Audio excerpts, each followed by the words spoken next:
Another not so sunny day here in England, but we're out here, getting results and staying consistent. I've actually been doing this every day. I just didn't make any videos because the weather was particularly bad. It's freezing cold, rainy, and all sorts. So it just wasn't conducive to pretty much having my phone out in it. So I didn't, get me. So a lot's happened in the last 3 or 4 days that I've been away-ish.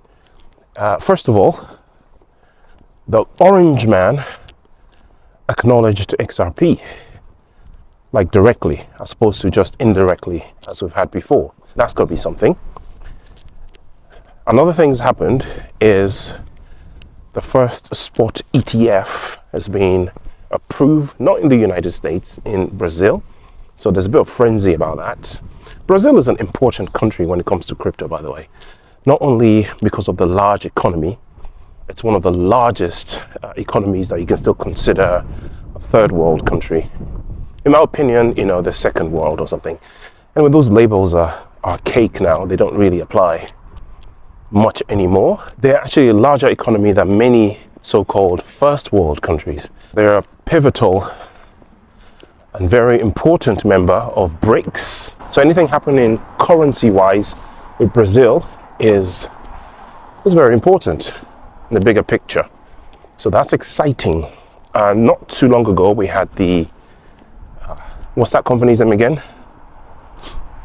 In Portugal, get on the XRP payments or Ripple payments network to Brazil so that the remittances could be paid using that network. Right, so that wasn't working. So I'm back indoors now. I had a 3-hour walk in that horrible, miserable weather. Well, I was making up for some lost time. Anyway, I was going to talk about XRP. I was going to talk about Coinbase and the CEO and what they said about Bitcoin, which I find to be quite funny. But quickly, looking at XRP, looks like we're just bouncing around. There was a bit of a slight recovery pump, probably due to some semi-good news with the first spot ETF ever being okayed to go ahead in Brazil. The trading probably hasn't started yet. The last time I checked, who knows if it started already.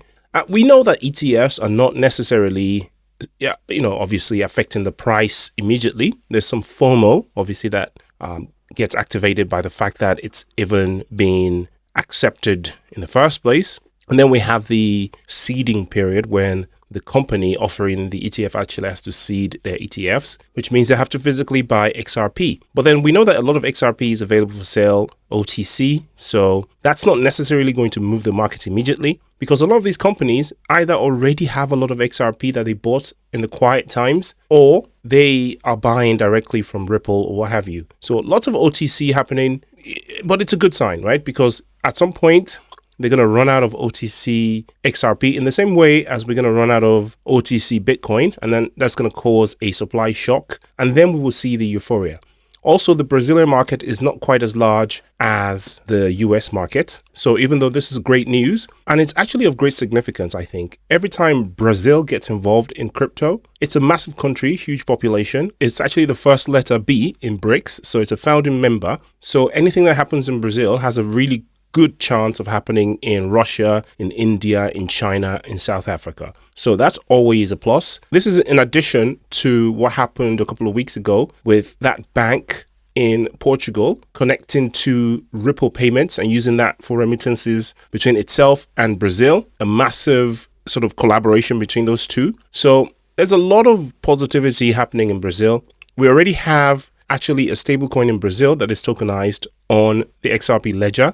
So Brazil, we can say, is pretty bullish when it comes to Ripple, XRP Ledger, etc. But look at this funny thing, right? The CEO of Coinbase referred to Bitcoin as a meme coin. Now, if you read the article, you can sort of see where he's coming from. But boy, I'm sure the maximalists are not happy with him, right? Let me just put this in a readable format So Brian Armstrong, CEO of US crypto exchange Coinbase, suggests that Bitcoin, in some sense, can be considered a meme coin. Armstrong made the bold assertion yesterday in a post on X on Wednesday, where he acknowledged the rise of meme coins. He pointed out that while meme coins are gaining traction lately, they have existed since the early days of crypto, highlighting Dogecoin as a prime example. This is one thing. People don't realize how old Doge is, actually. Doge is one of the oldest cryptos that we have. The reason why people don't realize how old it is was that it spent a lot of time being absolutely quiet and dormant until Elon Musk spoke about it. And then all of a sudden, it just woke up and pumped ridiculously and entered you can call it a large cap now, right? Its original meme coin is the first one. And it's older than a lot of these other sort of proper functional, utility-based tokens, right? Notably, he characterized Bitcoin in some sense as a meme coin, suggesting it was initially created as a joke. His reasoning stems from how Bitcoin, like meme coins, generated its value from collective belief rather than having any intrinsic value. He does have a point, right? Coinbase CEO said some people consider the US dollar as a meme coin following its disconnection from gold. Yeah, true.